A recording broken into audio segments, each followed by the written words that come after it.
ভ্লাদিমিরের সত্য ঘটনা। আজ আমরা ভ্লাদিমিরের সম্পর্কে বিস্তারিত জানব। তো কথা না বাড়িয়ে চলুন ঘটনা শুরু করা যাক। আপনি হয়তো কোনো না কোনো সময় ভ্লাদিমিরের নাম অবশ্যই শুনেছেন। ফিল্মে বা কোথাও দেখেছেন যে 3বার ভ্লাদিমিরের নামটা বললেই নাকি একটি ভয়ানক ডাইনি এসে হাজির হয়ে যায়। চলুন আজ এরই পেছনে ভুতুড়ের কাহিনীটা জেনে আসি। আমরা ভ্লাদিমির নামে যাকে চিনি সে আসলে ইংল্যান্ডের একজন রানী ছিল। তিনি ছিলেন রাজার অষ্টম হেনরির এবং ক্যাথরিনের একমাত্র কন্যা। অষ্টম হেনরির দ্বিতীয় পক্ষের ছেলে পঞ্চম এডওয়ার্ড। রাজা হেনরির মৃত্যুর পর এডওয়ার্ড ইংল্যান্ডের সিংহাসনে বসেন, কিন্তু তিনি এক বিরল রোগে মারা যান। মারা যাবার আগে তার পিসিকে ইংল্যান্ডের উত্তরাধিকার মনোনীত করে যান। এই ঘটনায় মেরি খুব রেগে যান, কারণ হিসেব মতে তার ভাইয়ের মৃত্যুর পর ইংল্যান্ডের সিংহাসন তারই প্রাপ্য। এরপর তিনি একটি সৈন্যদল গঠন করেন এবং তার পিসি লেডি জেন গ্রেকে পরাস্ত করেন। এরপর ম্যারি ইংল্যান্ডের সিংহাসনে বসেন। সিংহাসনে বসেই তিনি তার পিসিকে মৃত্যুদণ্ড কার্যকর করেন। এরপর ম্যারি স্পেনের রাজার দ্বিতীয় ফিলিপকে বিবাহ করেন। সুতরাং একই সাথে তিনি স্পেনেরও রানী হয়ে যান। সে যাই হোক, ইংল্যান্ডের রানী হওয়ার পর তিনি খ্রিস্ট ধর্মের প্রতিবাদী সম্প্রদায়কে দমন করার সিদ্ধান্ত গ্রহণ করেন। তিনি প্রতিবাদী সম্প্রদায়ের সদস্যদের হত্যা করার পরিকল্পনা করেন। এরপর তিনি একে একে তাদের হত্যা করতে থাকেন।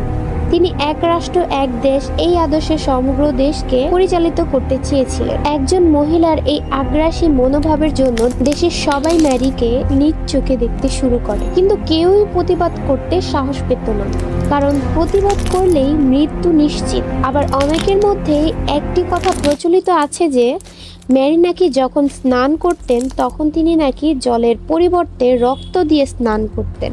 তবে সে যাই হোক, আমরা আসল আলোচনায় আসি। ম্যারির কোনো সন্তান ছিল না।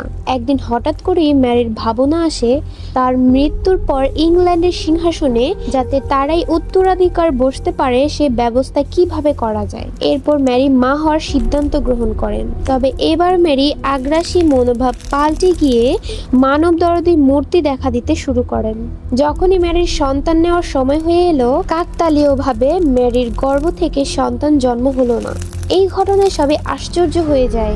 এই ঘটনার কিছুদিন পর ম্যারির পেট আবার আগের মতোই সমান হয়ে যায়। আমরা জানি যে মা যখন গর্ভবতী থাকেন তখন তার পেটের আকার বেড়ে যায়। এরপর বৈদ্যকে ডাকা হলে সে জানায় ম্যারির পেটে বাচ্চা নয়, বরং খারাপ কোনো জিনিসের বা আত্মার বসবাস ছিল। এই কথাটি শোনার পর ম্যারি হতবাক হয়ে যান। এরপর ম্যারি আরেকবার গর্ভবতী হন, কিন্তু এবারও ঠিক আগের মতোই ঘটনা ঘটল। কিন্তু এবার ম্যারির স্বাস্থ্য পুরো ভেঙে গেল। কিছুদিন পর ম্যারি মারা গেল। পরপর 2বার এরকম ঘটনায় তার সাথে ঘটে যাওয়ায় রাষ্ট্রের মানুষেরাও ম্যারিকে খারাপ চোখে দেখতে শুরু করলো। নিজের স্বার্থের জন্য অসংখ্য মানুষের হত্যা করার জন্যই এমনটি হয়েছে বলে মানুষের মধ্যে ছড়িয়ে যায়। যেহেতু ম্যারি রক্ত নিয়ে খেলা করতে বেশি ভালোবাসতো এবং অনেক নিষ্পাপ প্রাণকে হত্যা করেছিল, সেহেতু রাষ্ট্রের মানুষেরা তাকে ভ্লাদিমিরের নাম দেয়। মানুষের মধ্যে প্রচলিত আছে যে ডেভিল আওয়ার শুরু হওয়ার পর থেকেই যদি কোনো অন্ধকার ঘরে মোমবাতি জ্বালিয়ে 3বার ভ্লাদিমিরের নাম বলা যায়, তাহলে নাকি সেখানে ভ্লাদিমিরের আত্মা উপস্থিত হয়ে যায় ও নানান ভুতুড়ের কার্যকলাপ ঘটতে থাকে। প্রচলিত ভিন্ন ঘটনা শোনা যায় যে একদিন ইংল্যান্ডেরই একজন লোক তার বাথরুমের আয়নার সামনে দাঁড়িয়ে 3বার ভ্লাদিমিরের নাম নেয়, কিন্তু কিছুক্ষণ পর নাকি সেখানে ভ্লাদিমিরের আত্মা চলে আসে।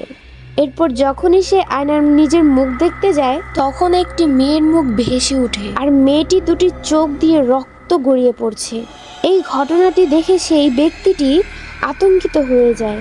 এরপর আয়না থেকে সেই ডাইনি মেয়েটি বেরিয়ে এসে নাকি সেই লোকটির চোখ উপড়ে নেয়, তবে ভাগ্যক্রমে লোকটি বেঁচে যায়। এরকম অনেক ঘটনার উদাহরণ রয়েছে এই পৃথিবীতে। ভ্লাদিমিরের প্রথম যে ঘটনাটি আপনাদের সাথে বলেছি সেটা সম্পূর্ণ সত্য ঘটনা।